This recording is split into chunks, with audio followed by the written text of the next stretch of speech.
Hello everyone. मेरा नाम है रवि बढ़ाना और प्रेजेंटली मैं इंडियन रेलवेज़ में काम कर रहा हूँ। और नया है, इसका मेन मोटिव रहेगा जो भी एस्पिरेंट्स हैं जिन्होंने डिप्लोमा किया है, बीटेक की है, हम जो कवर करने वाले हैं इस चैनल का मोटिव क्या है, इस पर्टिकुलर वीडियो में मैं ये चीज़ आपके साथ डिस्कस करूँगा। देखिए, चैनल का मेन मोटिव है कि जो बच्चे घर पे हैं, अभी कोविड की वजह से क्लासेस नहीं ले पाते हैं, किसी इंस्टीट्यूट में नहीं जा पा रहे हैं, वो पर्टिकुलर इस चैनल पे अपनी जो है तैयारी कर सकें। और यकीन मानिए, इस चैनल का मेन उद्देश्य है आप लोगों की तैयारी कराना। और तैयारी को बिल्कुल जीरो लेवल से स्टार्ट करेंगे और उस लेवल तक ही लेके जाएंगे जिस लेवल पे आप एग्ज़ाम देना चाह रहे हैं। और या ये कहिए कि हम बेसिकली जो तैयारी कराएंगे आपको रेलवे जेई के लेवल तक, इससे ऊपर नहीं लेके जाएंगे। रेलवेज जेई यानी कि जूनियर इंजीनियर। देखिए, जेई के लिए जो क्वालिफिकेशन है, हालांकि वो डिप्लोमा है। और अभी मैंने थोड़ी देर पहले आईटीआई वालों के लिए भी बोला था, तो आईटीआई वालों के लिए जो लेवल रहेगा वो railways ALP, assistant loco pilot. ठीक है, बीटेक भी बोला है, तो बीटेक वालों के लिए जो हम स्टार्ट करेंगे, देखिए हालांकि जो जेई है वो डिप्लोमा और बीटेक दोनों ही दे सकते हैं। ठीक है, लेकिन डिप्लोमा वाले सिर्फ जेई के लिए एलिजिबल हैं, लेकिन बीटेक वाले और भी अदर्स एग्जाम के लिए एलिजिबल होते हैं। जैसे रेलवे में पहले एग्ज़ाम होता था एचएससी, सीनियर सेक्शन इंजीनियर। अभी अलग से कोई एग्ज़ाम नहीं लेती रेलवे उसकी पोस्टिंग के लिए, आपको जेई में ही जाना पड़ेगा। जेई से प्रमोट होकर ही आप सीनियर सेक्शन इंजीनियर बन पाएंगे। ठीक है, तो बेसिकली हमें करना क्या है, हमें तैयारी करनी है रेलवेज़। अब रेलवेज़ में देखिए, जो मैं एग्ज़ाम बता रहा हूँ ये टेक्निकल एग्ज़ाम्स हैं, मीन्स टेक्निकल क्वालिफिकेशन के लिए रिक्वायर्ड है। तो टेक्निकल के लिए क्या करना पड़ेगा आपको, देखिए मैं बता रहा हूँ यहाँ पे आपको। डिप्लोमा वालों के लिए है ये भी आपका डिप्लोमा वालों के लिए है, और ये आईटीआई एंड डिप्लोमा, दोनों में से जो भी हो आपके पास, ये हो या ये हो, दोनों में से कोई भी क्वालिफिकेशन आपके पास हो आप कर सकते हैं। अब देखिए, इसके लिए तैयारी करने के लिए एग्ज़ाम के बारे में मैं आपको बताता हूँ। 2 लेवल पे एग्ज़ाम होगा रेलवे का। पहला होता है इसके अंदर प्री लेवल, फिर होगा आपका मेंस। मैंने खुद देखिए पहले प्री स्टेज दिया था, फिर मेंस दिया था। उसके बाद आपका medical and document verification, medical, ये सब होने के बाद पोस्टिंग होती है। उसके बाद कुछ महीने तक ट्रेनिंग चलती है, मेरी अबाउट 6 मंथ ट्रेनिंग चली थी। उसके बाद आपकी फाइनल पोस्टिंग होती है। ठीक है, तो देखिए प्री के अंदर आपको पता है नॉन टेक आता है, नॉन टेक्निकल पार्ट। अब नॉन टेक के अंदर क्या क्या होता है आपका, देखिए मेन जो रेलवेज कवर करती है वो ये 3 पार्ट है, जिसमें आपका रीजनिंग होगा, एप्टीट्यूड यानी कि जिसे आप मैथ्स बोलते हैं, ठीक है, क्वांटिटेटिव एप्टीट्यूड्स होगा यानी कि मैथ्स। तीसरा पार्ट इसके अंदर आएगी आपकी जीके एंड जीएस। यही 3 पार्ट कवर करने हैं।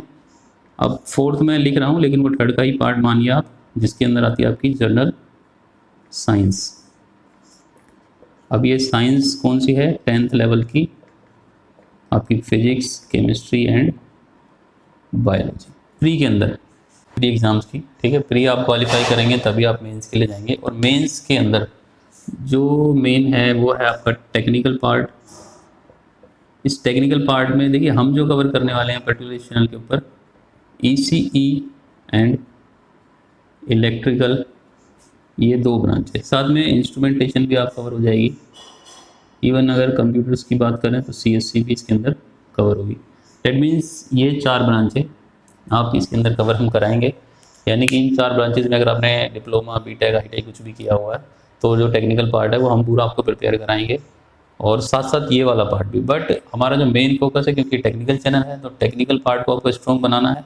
देखिए नॉलेज है जो इस क्वालिफिकेशन के अकॉर्डिंग होनी चाहिए, वो अप टू द मार्क नहीं है। आप एग्ज़ाम्स देते हैं बीटेक लेवल पे, आप क्रेमिंग करते हैं, रटते हैं, लिख के आते हैं, नंबर ले लेते हैं, उससे बात यहाँ नहीं बनने वाली। इस तरह के एग्ज़ाम्स के अंदर जो क्वेश्चन आपसे पूछे जाएंगे, लाइक देखिए, जैसे मैं अगर आपसे कहूँ 7805, अब ये एक आईसी है जो पूरी बीटेक आपने कर ली इलेक्ट्रॉनिक्स से। मे भी इस आईसी के नंबर को आपने कभी कहीं आपका पाला इससे पढ़ा हो, लेकिन डिटेल में आपने नहीं पढ़ा होगा, क्योंकि सिलेबस में उस लेवल पे नहीं है कि कभी इसके ऊपर कोई क्वेश्चन आया एग्जाम में।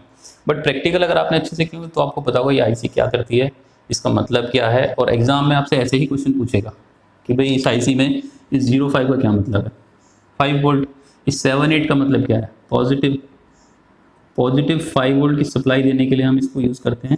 रेगुलेटर आईसी इसको हम बोलते हैं, 3 पिन आईसी होती है। अगर यही नंबर इस तरह से लिखा जाए 7905, अब ये 7 इंडिकेट करता है किसको, नेगेटिव को, और 0.5 इंडिकेट करता है आपके 5 वोल्ट को, ठीक है।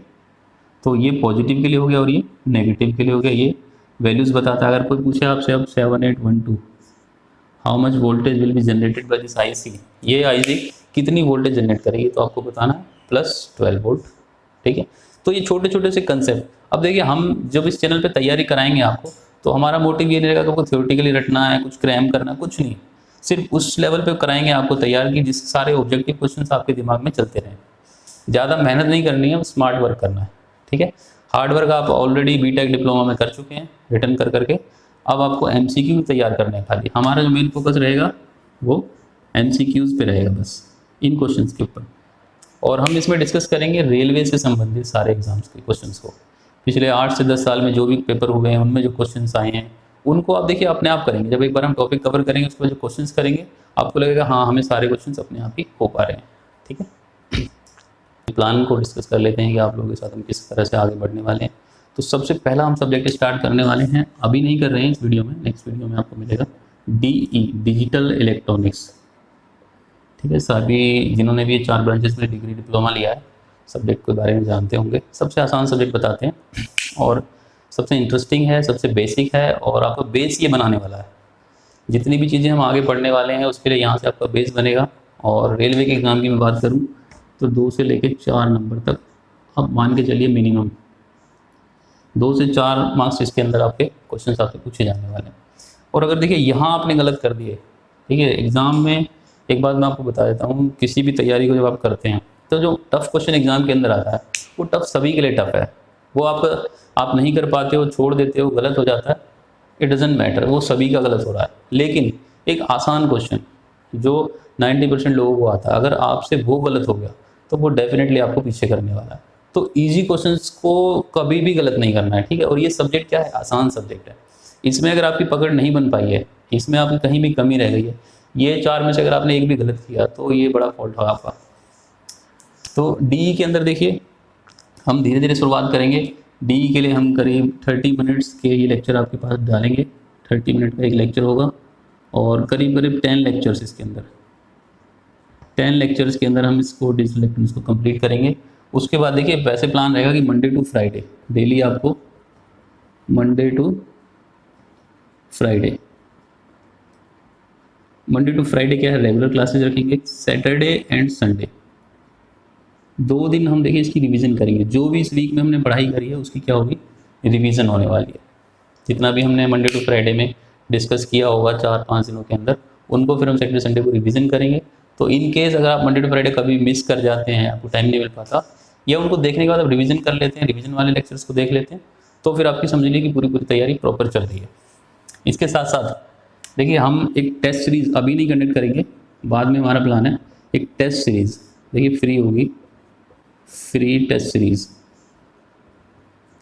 फ्री एक टेस्ट सीरीज स्टार्ट करेंगे। उसमें आपकी जो भी सब्जेक्ट कंप्लीट हो जाएगा उसका टेस्ट कंडक्ट करेंगे, यहीं पे करेंगे आपकी क्लास के अंदर ही।